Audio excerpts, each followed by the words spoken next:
The songs in the Irish tradition are basically storytelling.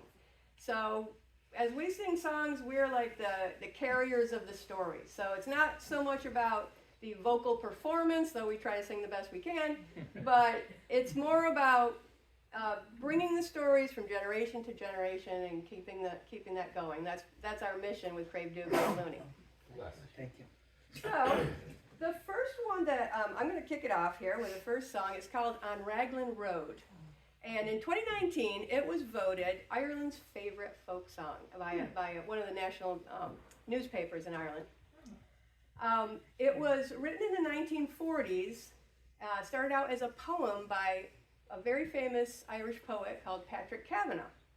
He was like a peasant poet, he called himself. He started in the rural Ireland, and so his poems were very much about the life of the rural Ireland, more authentic than people who lived in the city and wrote about the rural Ireland. But this song is a song of unrequited love, because he fell in love with a woman called Hilda Moriarty. And he was living in Dublin at the time, and she was a medical student. He had a great infatuation, a major crush on Hilda. And he wrote several published poems about her. But she was 22 and he was 40, and she considered him a friend only. And they were friends throughout the rest of their lives. So he wrote this poem called On Raglan Road, because they both lived on a street in Dublin called Raglan Road. And then later on, he set it to an old Irish tune called The Dawning of the Day, which dates back to the 1600s. That's very common too in Irish songs, is to pick up melodies from various other songs and just put new lyrics on it. Then one day in the 1960s, Patrick Kavanagh showed up at a pub in Dublin, and the Dubliners were playing, and the very famous Luke Kelly was there. And Patrick Kavanagh just went up to him in the pub and said, "Hey, I got a song for you, sing this." So he did learn it, and then it became an extremely famous song, and one of the favorite songs in Ireland. So, just get a little wet me whistle. Okay.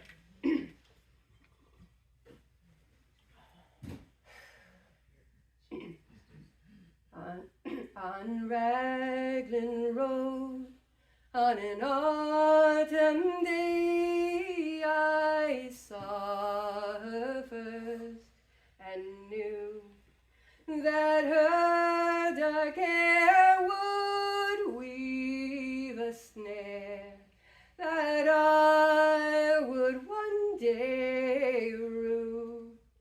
I saw the danger, and yet I passed along the enchanted way. And I said, let grief be a falling leaf at the dawning of the day. On Grafton Street in November, we tripped lightly along the ledge of a deep ravine where can be seen the worth of passion's pledge.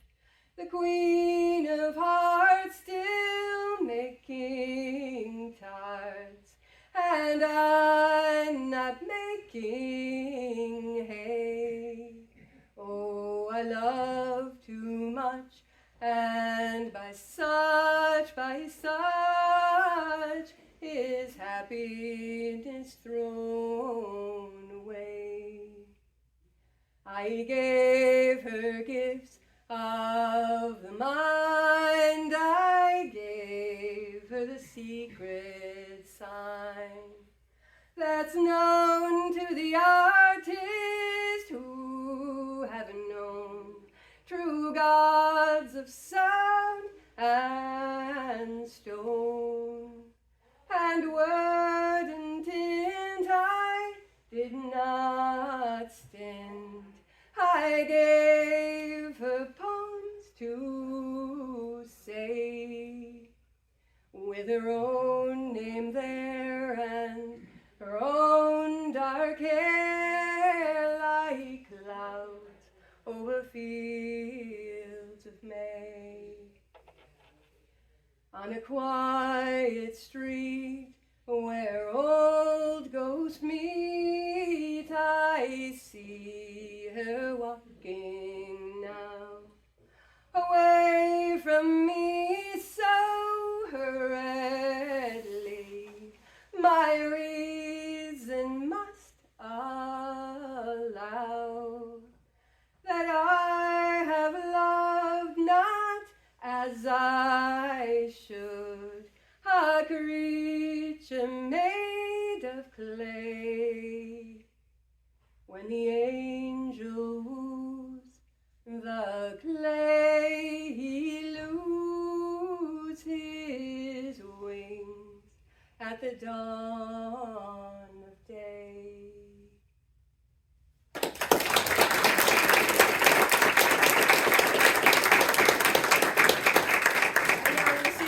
Carroll has up his sleeve.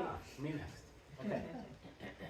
Well, the next song I'm going to sing is a little different than that. It's based on a polka, and it's an very old song called "I Have a Bonnet Trimmed in Blue," and it's traditional. Its earliest written down is probably 1820s, and on different broadsides, and I like it. It's got a little bit of a mystery in the short and simple lyrics. It's a very short and simple tune. And then, we're going to follow it with a tune called, what we call it, The Moody Girl I Left Behind Me. It's kind of a variation. Who is where do we get that from? It's an old, southern old time, so. Okay. But I guess it's legal in this setting. Oh, it is legal. Okay, very good.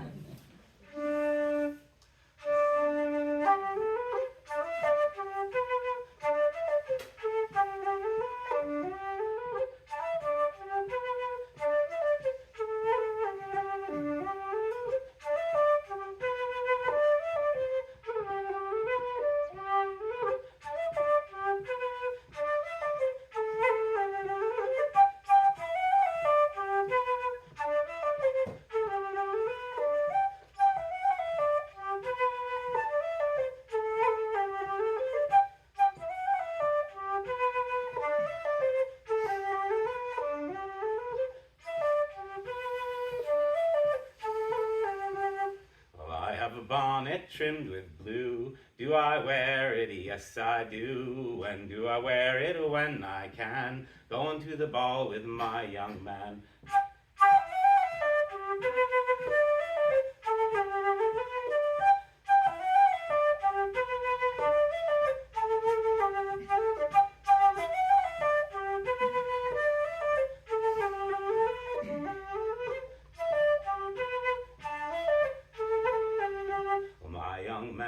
Gone to sea. When he comes back, he'll play for me. Tip to the heel and tip to the toe. That is the way the polka goes.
common tune, The Girl I Left Behind Me, which goes all over the American, Irish, English tradition, Scottish, goes round and round.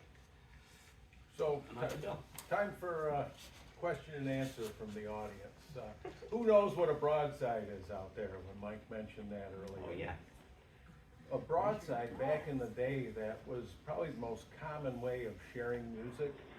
And when a song was written, it would be printed on a single sheet of paper and distributed, and people would pick up broadsides, and that's how they learned and passed songs. Well, that evolved into something called a songster. And one of the things that I guess a rabbit hole I went down because I love music and I love history. And the Civil War was a topic, so I've done a lot of research on the music of the Civil War and the soldiers and what they liked and the songs that they made up.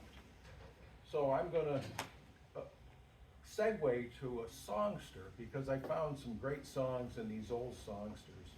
And what songsters were, they were these little pocket-sized books, and they were the most prized possessions of the Civil War soldiers. They would love them, and the Smithsonian has over 700 now from the early 1800 or 1860s through about the 1880s when they were popular, and they were really cool when you look at them. And I'll pass this around, but this was my favorite cover of the songsters that I found. But this is the songster I found this next song in. So if you wouldn't mind just passing that around. So the soldiers would get the songsters, and they'd have the words to the songs, but they wouldn't have a tune. And the tunes are just as important as the words. But some tunes became almost ubiquitous, and one of them is an old Irish tune that goes to the song Rosin the Bow. And it kind of goes like this.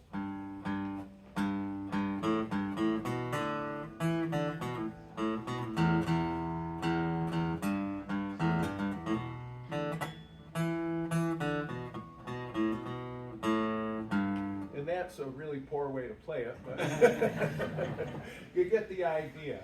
So, believe it or not, there was a woman named Catherine Bateson who did her PhD doctorate thesis on Irish music of the Civil War. And I plugged into her research papers as I was doing my research, because I have a program called Soldier's Joy where we sing songs of the Civil War that the soldiers sang, and we read their letters and tell stories, and it's a lot of fun. And there's so much out there, it's like, what do I leave out? But anyways, to make a long story a little shorter, there's so much in there just about the Irish. And the Civil War was the big bang of American music, where all these different styles came together and made music that was truly American. And the Irish probably played the biggest part. And unfortunately, I only have 2 more minutes, so you'll have to come and see my show to hear the rest of the story. But without a doubt, the most famous Irish regiment was the Irish Brigade, which evolved from the Fighting 69th in New York. How many people heard of the Fighting 69th? Come on, yeah. The Irish Brigade. They got their reputation at Bull Run. Yeah, Bull Run, Michael Corcoran led the Irish Brigade into a charge against the Black Horse Cavalry of the Southern Army. And if he hadn't done that, the Union Army might have been annihilated at Bull Run. He and his brigade were captured, and there's a fascinating diary that he wrote about his time in prison. So songs about the Irish Brigade were plentiful. And this was one I pulled from the Irish Songster, where you'll see the cover. I burn a bright gem of the ocean, the land of the brave and the fair. For courage and heartfelt devotion, no nation to thee can compare. Thy sons in the land of the stranger, thy green banner proudly display. Historic scenes full of danger, it waves o'er the Irish Brigade. When traitors unholy conspire to pull down the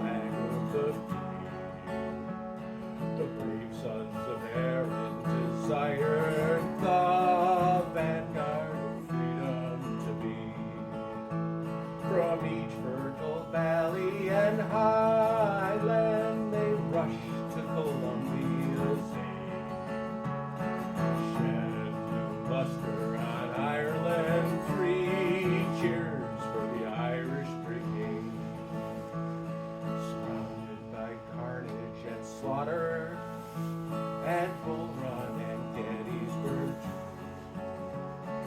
Poured out their lifeblood like water, upholding the red, white, and blue. Although my horses o'erpowered, no soldier or chief was afraid. Never was traitor or coward in the ranks of the Irish Brigade. The know-nothing warfare is ended. No longer they say we're untrue. And now Erin's flag is blended along with the red, white, and blue. Long may these flags be united on every hilltop display, until Erin's wrongs are righted by many an Irish Brigade.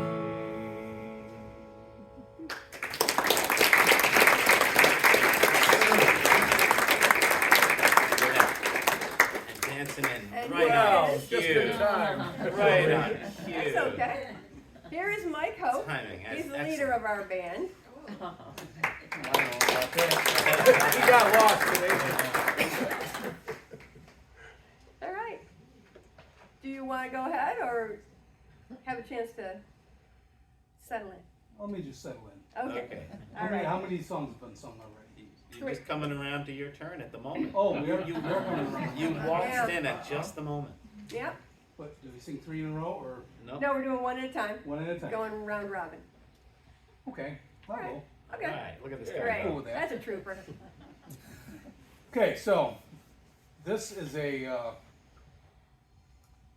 Dublin street ballad, and it was, we don't know who the author was. There's some debate as to who the author may have been, but it was, they think it was composed at the end of the 18th century or early 19th century, and it's done in what they call the Newgate cant. Now, I'm not 100% sure what that all means because I didn't have enough resources to look it up, but it has to do with the use of a lot of Dublin slang.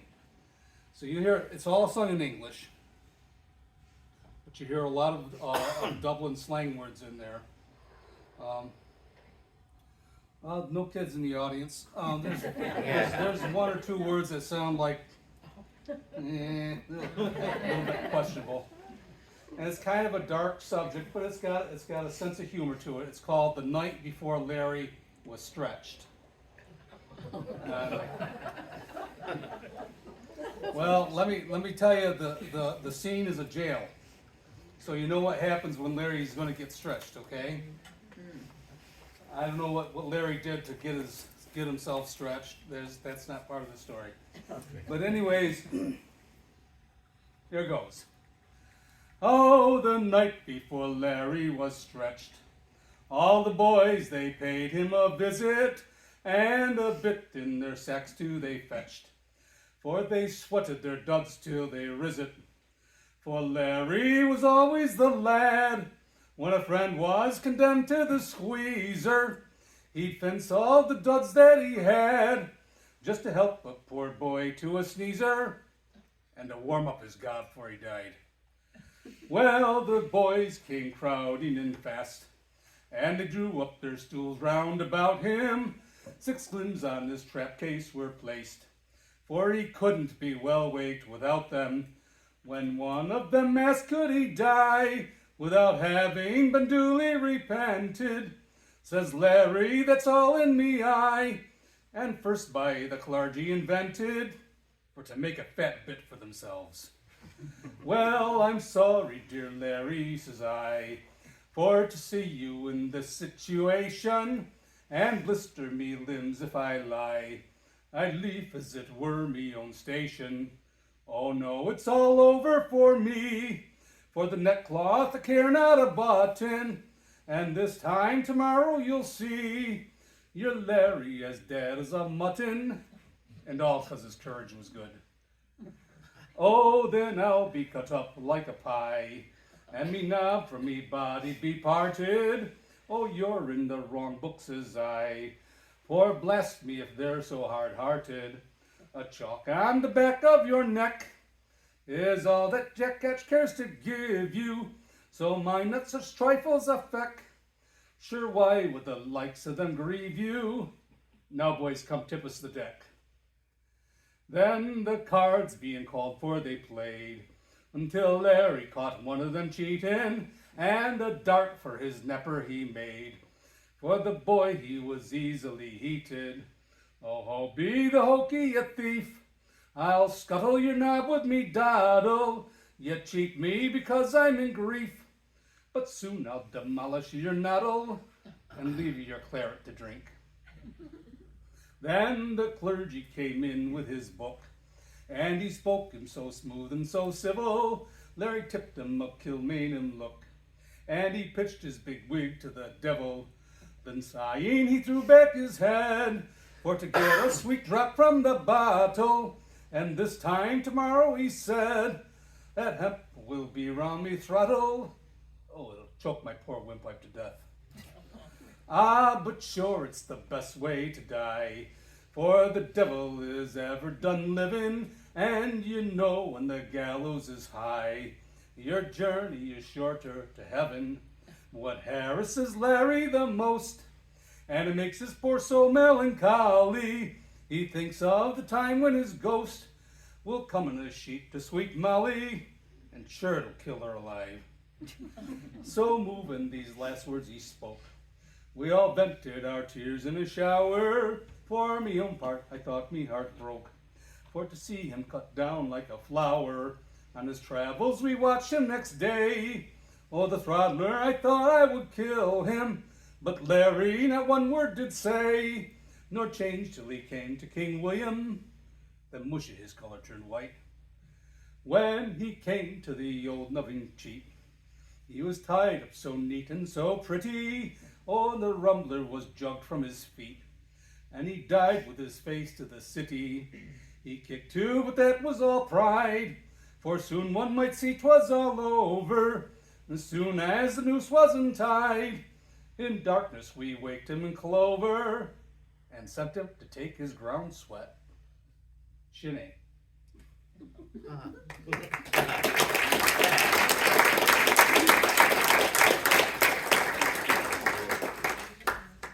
So yeah, Irish songs are typically pretty long, a lot of verses. So it's a challenge to memorize all that. That was amazing. Okay. So my next one goes back to the 1870s. And there was an Irishman called Michael Considine who lived in a little town called Spancil Hill in County Clare. And in Spancil Hill to this day is a very famous horse fair.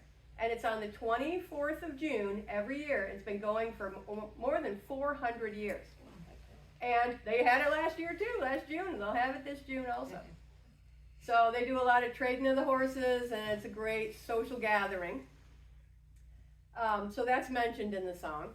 But Michael Considine emigrated in the 1870s, like so many others, went to America to seek his fortune. And once he got there, he got very homesick, of course. And sadly, he got sick with tuberculosis. And he ended up in California, and he knew he was never going to get back to the Emerald Isle again. So he wrote this poem. The original is 11 verses long, but most people who record the song trim it down to 5 or 6. I think I have five or six there. So what I did was go back to the original poem, and I chose the parts that I wanted and the ones that are most often sung. The Dubliners and Christy Moore did a lot of changing of the words, but I went back to the original and stuck with that. All right, so here is Spancil Hill. Oh, and then he sent this poem to a cousin, a six-year-old cousin, and that guy stuck it under his bed, and there it stayed for about 50 years. And then it was brought out by some relative, and then it became a very popular song. Wow. Last night as I lay dreaming of pleasant days gone by, I stepped on board a vision, and I followed with a will, till at last I came to anchor at the cross of Spancil Hill. Enchanted by the novelty, delighted by the scene, wherein my early childhood I oftentimes have been. I thought I heard a murmur, I think I hear it still. 'Tis that little stream of water at the cross of Spancil Hill. It being the 23rd of June, the day before the fair, when Ireland's sons and daughters were all assembled there. The young, the old, the stout and the bold came there to sport and thrill. Ah, what curious conversations at the fair of Spancil Hill. I called to see my neighbors as just to hear what they might say. The old were getting feeble and the young ones turning grey. I met with Taylor Quigley, he's as brave as ever still. Sure, he used to mend me breeches when I lived at Spancil Hill. I played a flying visit to my first and only love. She's as pure as any lily and as gentle as a dove.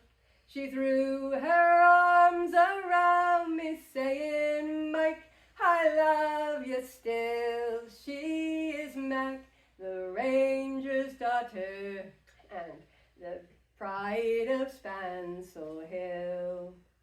I thought I stooped to kiss her as I did in days of yore. She said, Mike, you're only joking, as you often were before. Then the cock crew on the roost, again he crew both loud and shrill, and I awoke in California, many miles from Spancil Hill. Wow.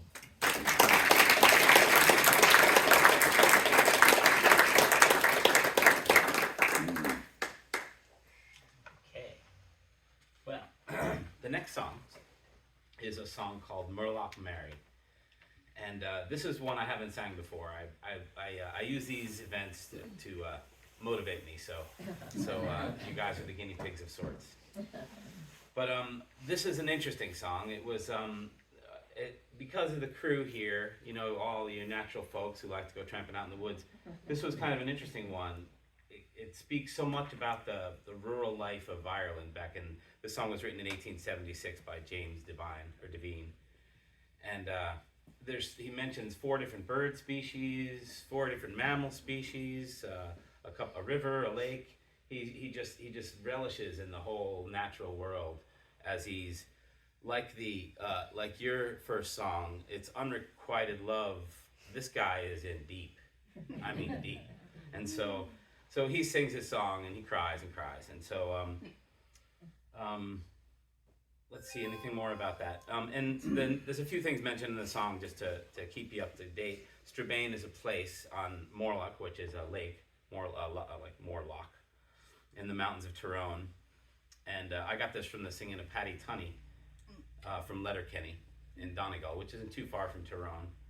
And in the end, James Devine loved Mary. It's a real story. James loved Mary until he died, and neither of them ever married, so go figure. I'm not sure if she loved him back. They never mentioned that in the story. But without further ado, Oh, I need this. This is my crutch. This is my crutch. This is a new song for me.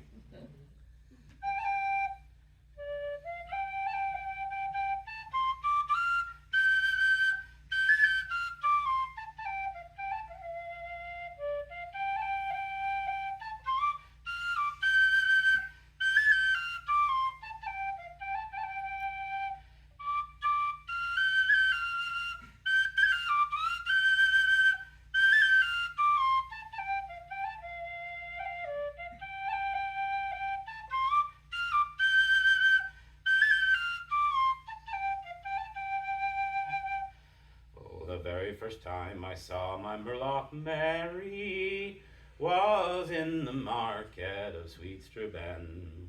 Her thrilling glances were so engaging, the hearts of young men she did trepan. Her thrilling glances bereft my senses of peace and comfort either night or day. And in silent slumber I turn and murmur, "Oh, Moorloch Mary, won't you come away?" Were I a man of great education, or errands I'll at my own command, I would lay my head on your snowy bosom, and in wedlock band's love we join our hands. I would entertain you both night and morning, with robes I deck you both fine and gay, and with kisses, sweet love, I would embrace you. Oh, Moorloch Mary, won't you come away? On Moorloch's banks now no more I'll wander, where heifers graze on yon pleasant soil, where lambkin sporting, fair maids resorting, the timorous hare and blue heather bell. I would press my cheese while my wool's a teasing, my ewes I'd milk by the break of day, while the whir and murr, cock and lark allures me. Oh, Moorloch Mary, won't you come away? Now I'll away to my situation, my recreations were all in vain. Excuse me, on the river morn, where the salmon sporting, the rocks re-echoing my plaintive strain, where the thrush and blackbird do sing harmonious, with notes melodious on the river brae, and the little songbirds do join in chorus. Oh, Moorloch Mary, won't you come away? Now I must away, then fare thee well, my own charming Mary, 10,000 times I bid you adieu. While the breath remains in my throbbing bosom, I would never seek love to think of you.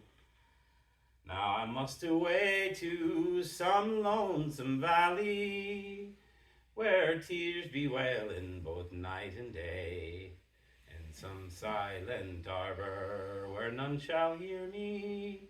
Oh, Moorloch Mary, won't you come away?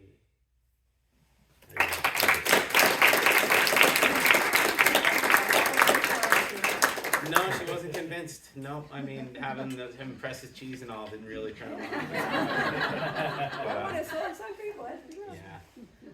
But there's a lot of stories in Ireland like that, where people sort of go forlorn for a generation or two. I took a class in Irish singing, and the teacher was from Ireland, and she said, "We're just not happy unless we have sad songs. We gotta have sad songs." The happiest sad song. So, one of the things that's always fascinated me was how the evolution of a song, how it came into being, and another thing is what happens to songs when they go out in the air. And in the Civil War, there were, by estimates, thousands, close to 10,000 written songs. It was like the CNN of the day. If there was a battle, they wrote 20 songs and the publishers would put them out there. But the soldiers who were on the front lines would get these songs and their songsters, and they'd, probably the most famous, you probably know Stephen Foster and his song, Hard Times Come Again No More. If you haven't heard that, it's one of the most popular Foster songs. The soldiers turned it into Hard Crackers Come Again No More, because that's what they were fed. So this is one of the most famous Irish musicians in the Civil War era was Patrick Ghille Mar. He was a band leader and really was the innovator who created the marching band style that we probably know from John Philip Sousa and the marching bands of the 1900s. Well, it was Ghille Mar who put the reeds, the clarinets, the flutes in with all those horns to give it that unique sound. And he was also noted for writing one of the most famous songs of the Civil War, When Johnny Comes Marching Home. Now, the tune actually evolved probably from an old Irish jig called Kenya. And the song came about when he was with his sister and she received news that her boyfriend was in Andersonville prison. And she said, boy, I hope my Johnny comes marching home again. So we put all that together. So what I'm going to do is play a little bit of that jig, then go into the tune, and then go into the song, but not the one you've heard, the one the soldiers made up. And these verses were collected from several different sources, but it's a different take on it.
Be dead, be dead.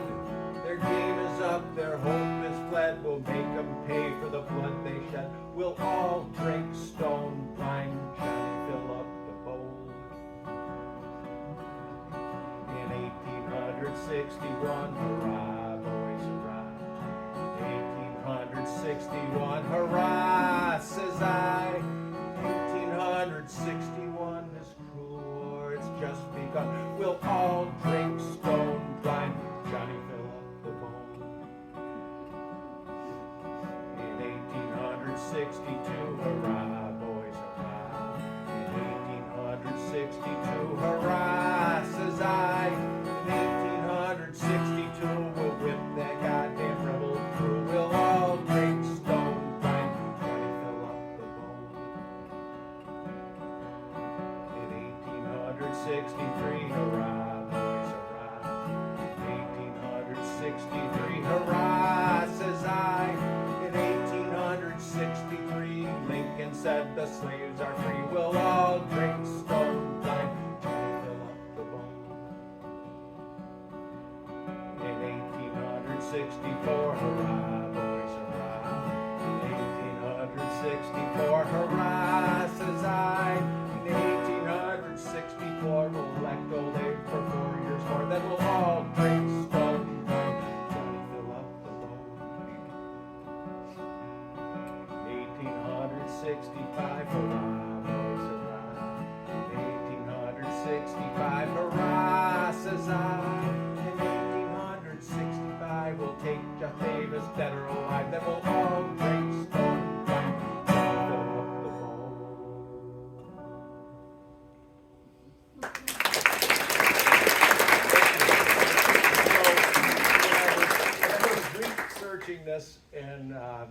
some verses, they took the war out to 1872, so.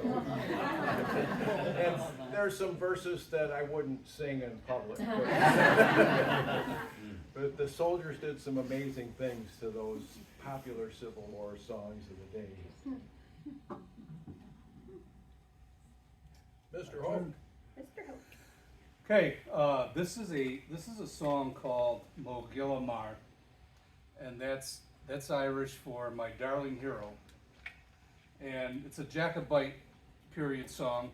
The Jacobite rebellion was a rebellion brought on by the Stuarts of Scotland to turn over the Church in English back to Catholicism, and of course that got a lot of play for the folks in Ireland. So this song was written by Sean Clark MacDonald about at the end of the 18th century, or mid 18th century, I guess, when during the Jacobite rebellion. This is some of the verses are in Irish and some are in English, and so it's what they call a macaronic tune. Actually, the chorus is in Irish and the verses are in English, so you won't get too lost in that. But Ghille Mar, as I said, is My Darling Hero, and that refers to Bonnie Prince Charlie, who was King James's son, and he was going to lead the rebellion. Of course, it never caught on. But at any rate,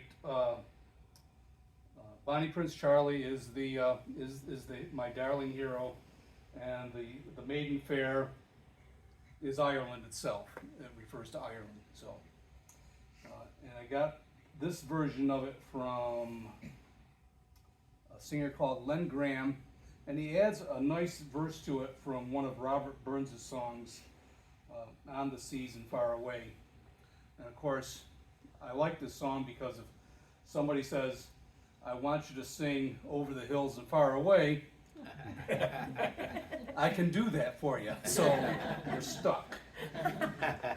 Because the song is also known as Over the Hills and Far Away.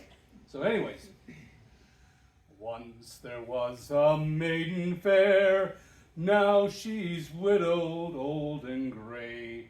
Her true love plows the salt sea sprays over the hills and far away. She'll sit down on yonder hill and take her pen and write with skill. Her love she'll raise all else above. His deeds she'll praise, his worth she'll prove. She'm Moorloch Ghille Mar, she'm Hesa Ghille Mar. Soon a shany war a shane, Huig again Ghille Mar. Men who are brave and men who are free will come along and join with me. O Geordie will beat, he cannot stay, or take to his heels and run away. Over the mountains high and steep, over the waters wide and deep, O Charles Hoke will win the day, over the hills and far away. She'm Moorloch Ghille Mar, she'm Hesa Ghille Mar. Soon a shany war a shane, Huig again Ghille Mar. She hopes to meet her love one day. Bells will ring and drums will play, pipes will skirl and bugles bray, over the hills and far away. Peace your olive branch extend, and give mad war its ravage end. Man to brother and man to meet, and as a brother kindly keep. She'm Moorloch Ghille Mar, she'm Hesa Ghille Mar. Soon a shany war a shane, Huig again Ghille Mar. Sinead.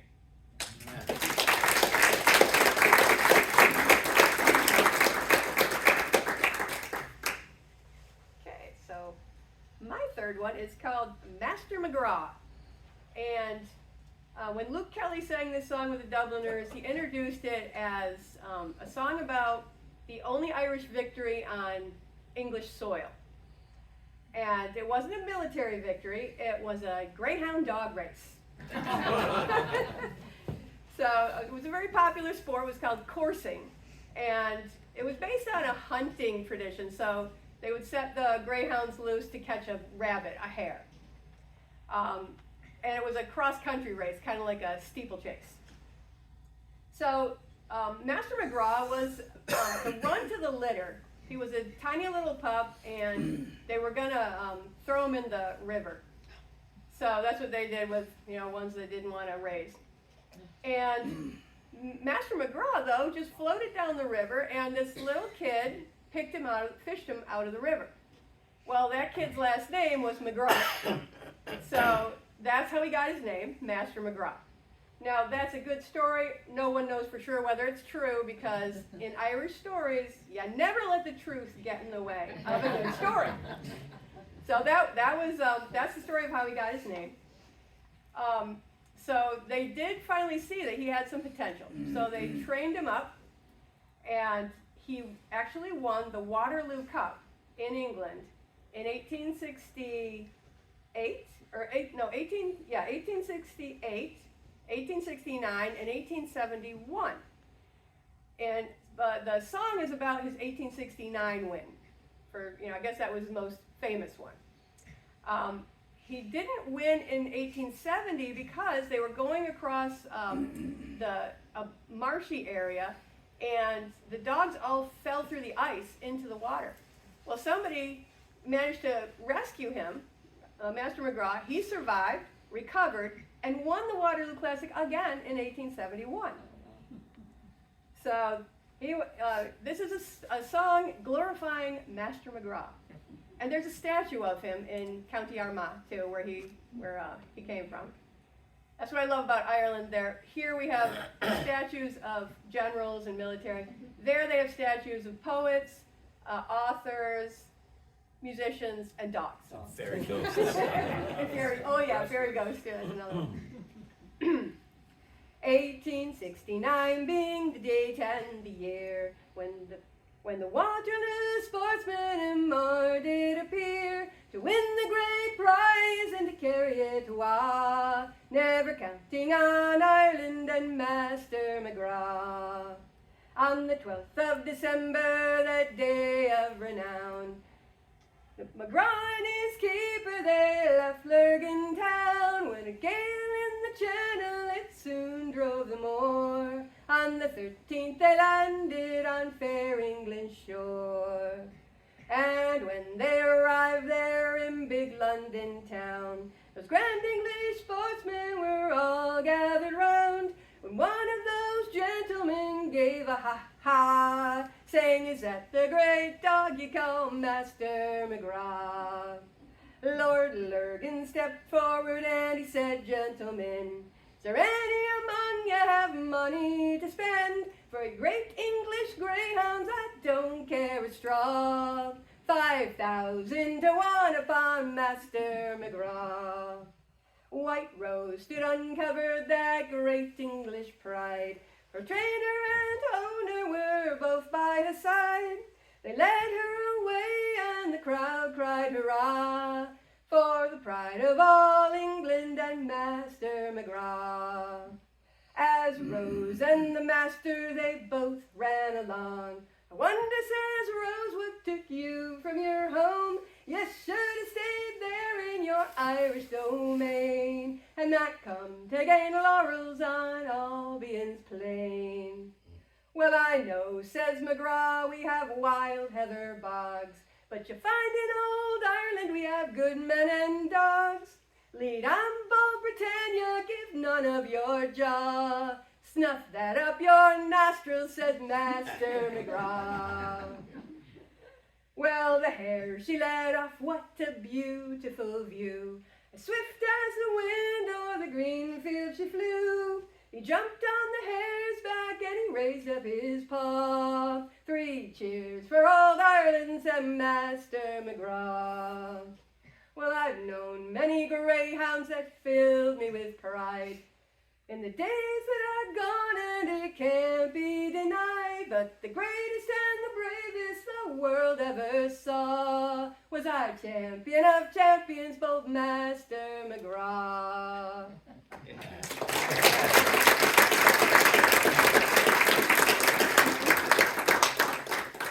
It's a great one.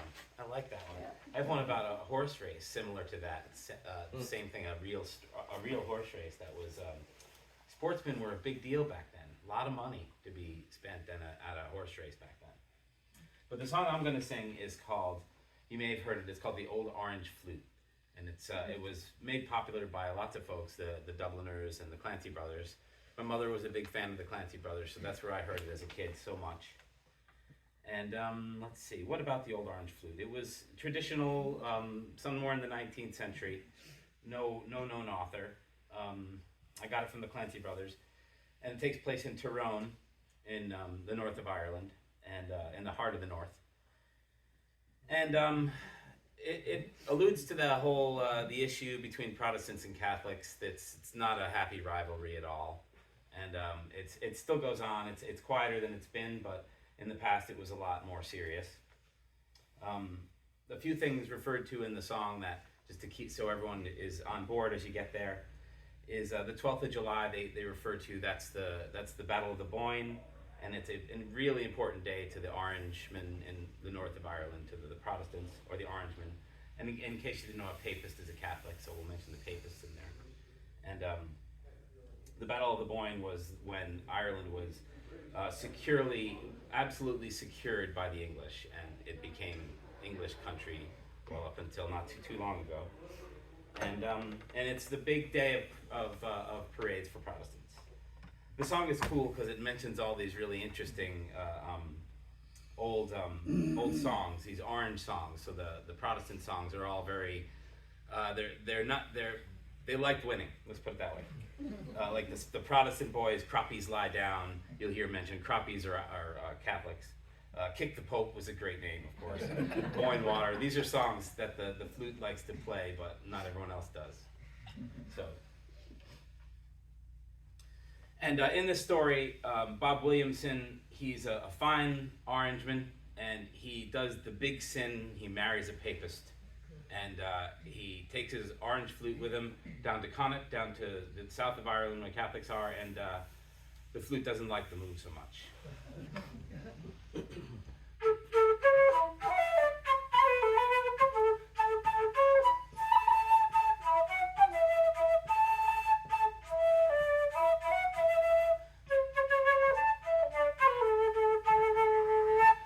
In the county Tyrone, near the town of Dungannon, where many a ruction myself had a hand in, Bob Williamson lived, he a weaver by trade, and all of us thought him a stout orange blade.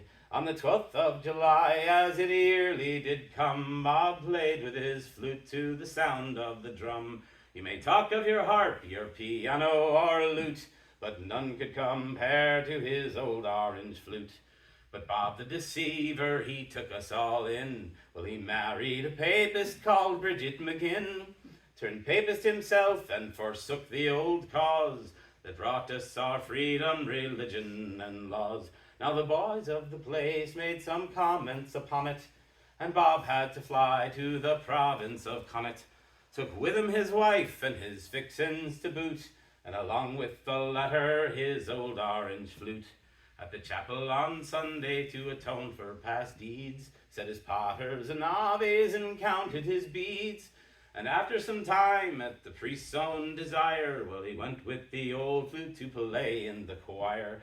Well, he went with the old flute to play in the mass, but the instrument shivered and sighed, oh alas.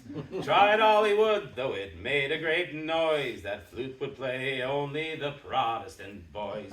Bob jumped and he stared and he got in a flutter, and he thrust the old flute in the blessed holy water. He thought that its charms would bring some other sound, but when he tried it again, it played Croppies Lie Down. And for all he would whistle and finger and blow, To play papish music he found it no go. Kick the Pope and boil water, it freely would sound, but one papish squeak and it couldn't be found. At the council of priests that was held the next day, it was decided to banish the old flute away. They couldn't knock heresy out of its head, so they bought Bob a new one to play in its stead. Now the old flute was doomed, and its fate was pathetic. It was fastened and burned at the stake as heretic. As the flames soared around it, they heard a strange noise. That flute was still whistling the Protestant boys. Toorally, toorally, oh, it's 6 miles from Bangor to Donegal. Toorally, toorally, oh, it's 6 miles from Bangor to Donegal.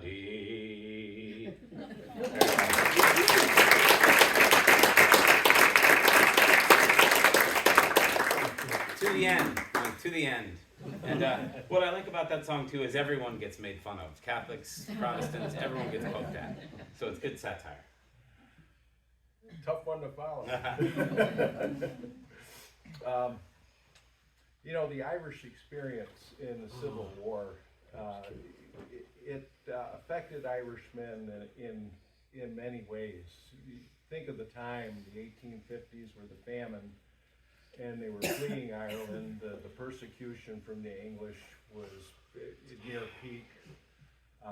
Their freedoms were being taken away, and for them, the escape was America. And Lincoln had a war machine to feed. So recruiters went over to Ireland and promised young Irishmen jobs on the railroad. And when they got here, those jobs weren't there. So the only alternative for them for employment was the military. Now the other thing going on was many of them were part of the Fenian Brotherhood, opposed to the English, and there was some motivation on their part to join the army, to learn how to fight.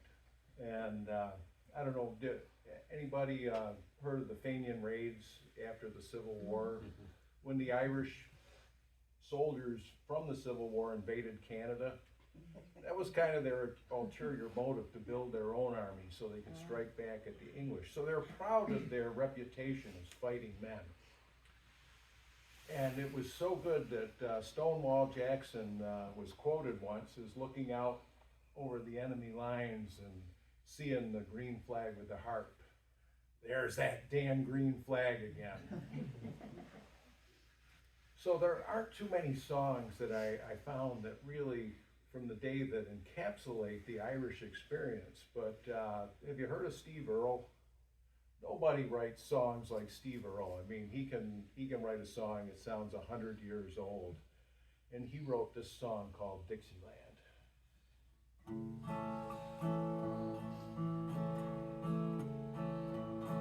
I am Kilrain, I'm a fighting man, come from County Clare, but the Brits, they'd hang me for a Fenian, so I took my leave of there.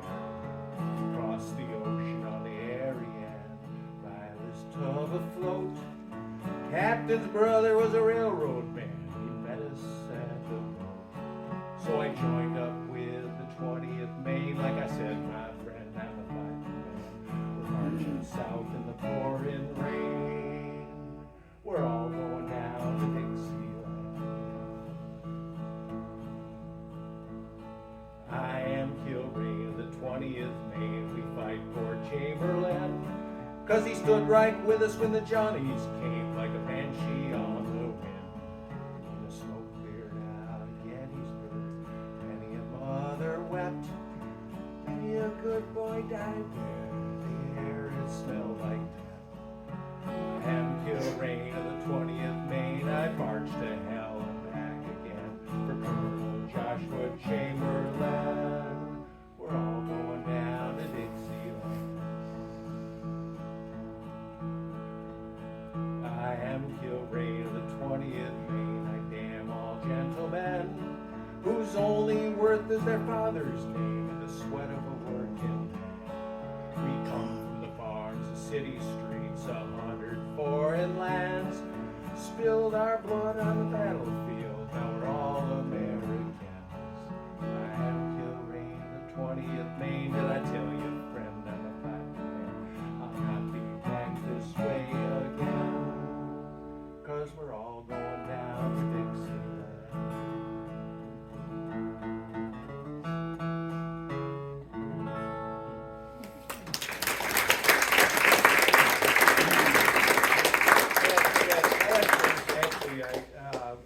Kind of refers to the practice in the Civil War where a rich fella could actually buy his way out of the draft, and for $50 they didn't have to serve. Well, most of the common people didn't have $50 in the day, so they really didn't like the rich folks.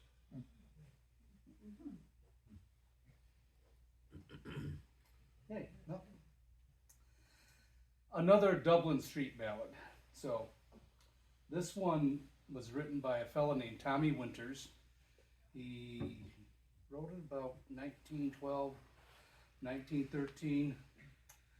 Didn't write too many more after this because unfortunately he was drafted and went to war World War I and died there and never came back. But this is called The Ragman's Wake, and it's amusing. So it's based on another song that he wrote. It was more famous, sung by the Dubliners, called The Ragman's Ball, and it's just a follow-up. Ragman's Wake is a follow-up to the ball because somebody just had to die. It's Irish music. At the ball, and a ragman is a homeless person. That would be referred to as ragman. So here we go with the Ragman's Wake. Come all you party parnolites from Cork Street and the Coombe. If yous pay attention for a while, you'll find out very soon. I'm going to sing a little song, and I'll make no mistake. It's not about the ragman's ball, it's all about his wake. Well, you've all heard tell of the ragman's ball, it was a funny sight. One fella, he got stretched out for interfering in a fight. So we went around collecting a contribution for to make, and we bought him a second-hand coffin, boys, just to respect his wake. Then we sent out invitations to the neighbors near and far. We sent for Big John Kelly, Blind Gort Whalen, and Jack Tar, and we sent for Moscow Conroy to ask his ma to bake a cake for the boys. They'd all be hungry on the night of the ragman's wake. For eatables we had plenty, we'd ham parents and pig's feet. We had spare ribs and knuckle bones, pig's cheeks from Townsend Street. But John Kelly, he got hungry, and he started on the cake, and he got hit in the gob with a pig's cheeks bone on the night of the ragman's wake. We had lashings of loop-line porter that came from a famous spot, and Fair Lanigan was the disher out, assisted by his mott. Some tried to come to double event, for it hadn't cost to make, for everything was got on the slate on the night of the ragman's wake. Then Soodlum started to sing a song that night in stately room, and against the rules started a song called Sailin' in My Balloon. Well, he hadn't got the first verse sung when Kerrigan, that well-known rake, sent him sailing to the window on the night of the ragman's wake. Then up stood Paul O'Feeney, he considered himself a brick. He wanted the loan of an umbrella for to play the three-card trick. And someone shouted, "That man is mad, throw him out or his neck I'll break. Does he think he's out at the Bardoyle race course instead of a poor man's wake?" Well, we all went up to have a snooze. We slept with our clothes on. And when we awoke the following morn, the bloody corpse was gone. And he'd gone through all our pockets, and the contents of them he did take. And he advertised for a few more hard jaws to go to a ragman's wake.